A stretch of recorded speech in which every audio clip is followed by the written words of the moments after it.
Chapter 540, Suppression. Even when Emlyn White left the Odora family's underground region, he still found things surreal. He couldn't believe that he could so easily be rewarded with £7,000. The acceptance draft was light and weightless in his hand, but he felt the absurdity of reality. The hanged man's method was really effective. Instead of exposing me and punishing me, Lord Nibs gave me a generous reward. And this was done solely to feign ignorance while encouraging me to make attempts so that he can observe in secret. Are the thoughts of the sanguine that complicated as well? Emlyn sighed, his mind feeling adrift. Quickly, he stopped his thoughts from wandering and turned his attention back to the reward of £7,000. With this, I can buy that baron's remains from the hanged man and concoct it into a potion. I'll soon become a baron, sanguine Baron Lord Emlyn White. Emlyn's eyes lit up as his footsteps turned significantly brisk. Within the sanguine, if one wasn't bestowed the corresponding ritual by the elders, they would remain stuck at the same level they were at during birth. It was almost impossible to rely on time to advance. Unless one was extremely lucky, having an ancestor of the family that was nearing the end of their lifespan, such that they had no choice but to bestow their powers to a descendant through a ritual. Most of Emlyn's sanguine peers would remain stuck in the concept of adulthood. There might not be any chance of them obtaining an aristocratic title for decades. Emlyn's father and mother had lived for years, but they had yet to become barons up this very day. They couldn't even see any hope of becoming one.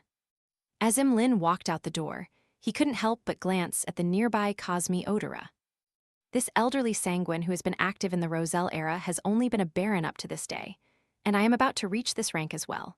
One day, I will become a sanguine marquis like Lord Nibs. No, a duke or even a prince.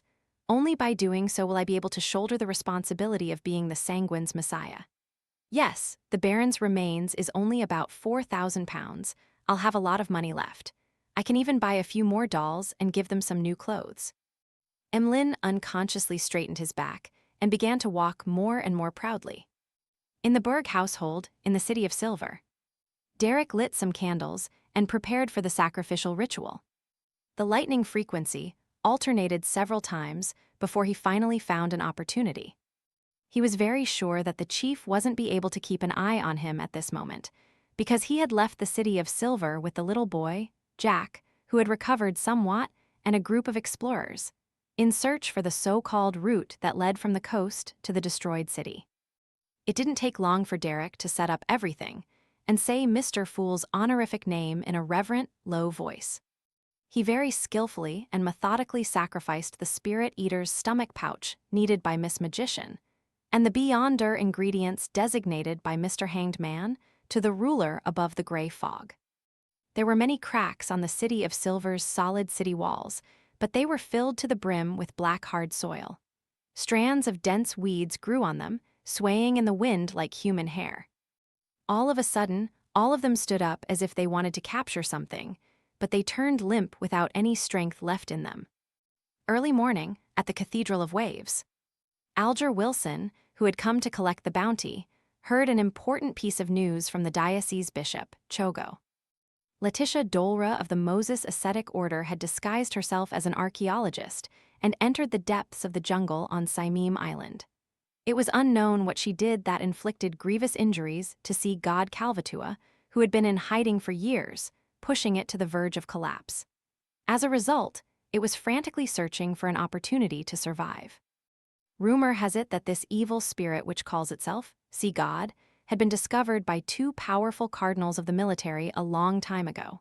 After it was defeated by them through the use of a sealed artifact, it could only barely escape and hide. This situation has persisted for more than 100 years. Without any intrinsic changes, why would it suddenly collapse and be unable to maintain its existence?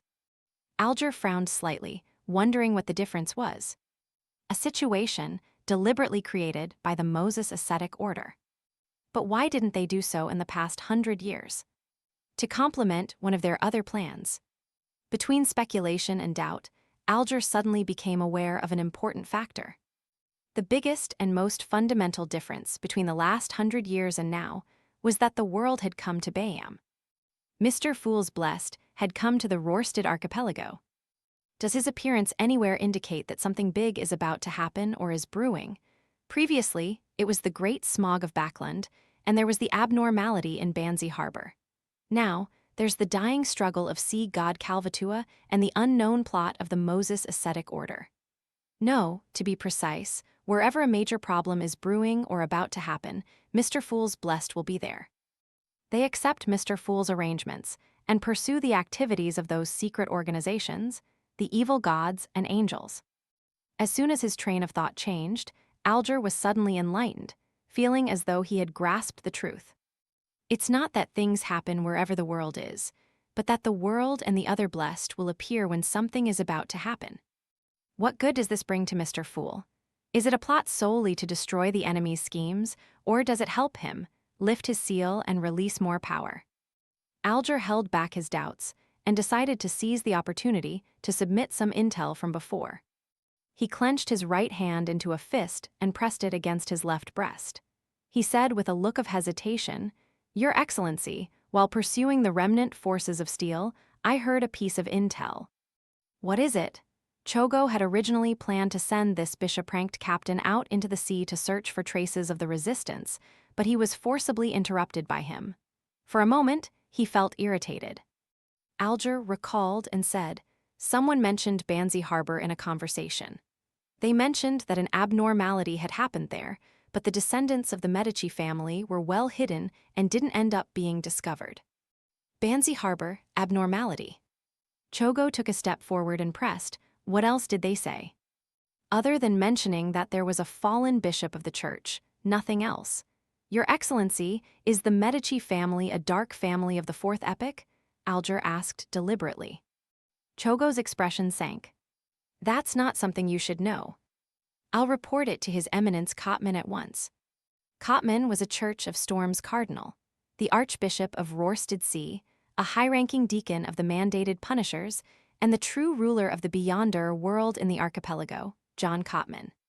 Chogo thought for a moment before asking, who was the person who mentioned this? What does he look like? Alger was long prepared. "I don't know them, and they never showed up again.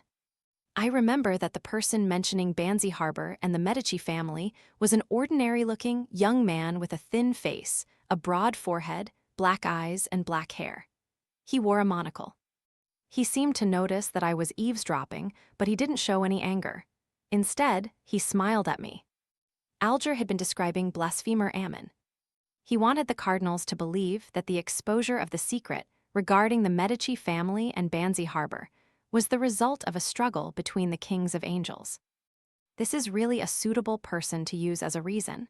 He wouldn't appear to defend himself, and even if he did, no one would believe it. And clearly, any divination regarding him would have zero results.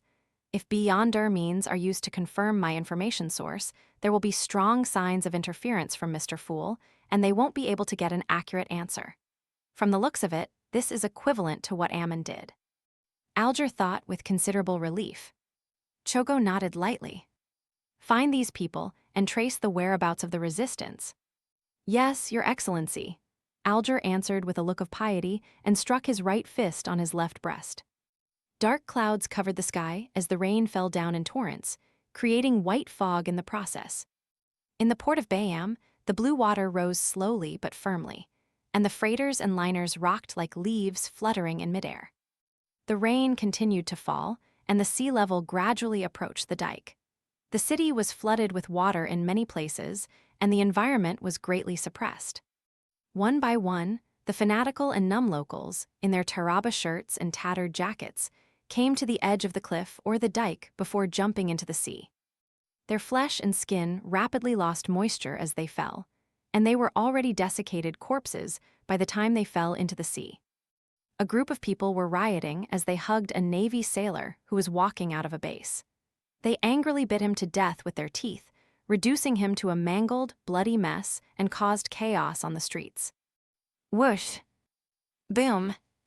The dike collapsed, and the rising seawater poured into Bayam City. When Klein jolted awake, his mind was filled with the scene from his dream. For a seer, this was a very clear revelation. Sea god Kalvatua has failed to find a way to survive and has completely given up, resulting in it going completely mad. It wanted to create a storm, stir up a tsunami, and drown the Rørsted archipelago so that countless can join it in death. At the same time, its devotees are starting to do extreme acts. I've already informed the Church of Storms. They'll likely be able to stop it. No, even if I didn't inform them. They'll definitely be able to sense a problem with the appearance of such a situation. They would then make the necessary response. Klein rolled to his feet, wore his clothes, and walked out of his bedroom. He saw blazing Danit standing by the window, looking out.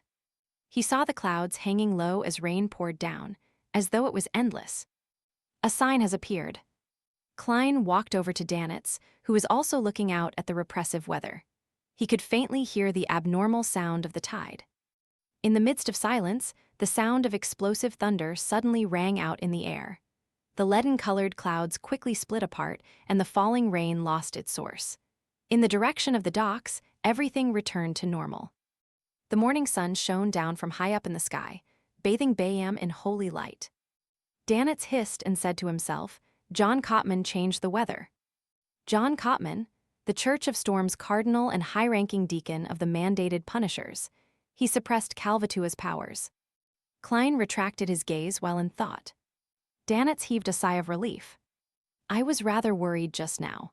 Heh, afraid that the sea god, who's on the brink of a breakdown, would create a disaster. But there's John Cotman.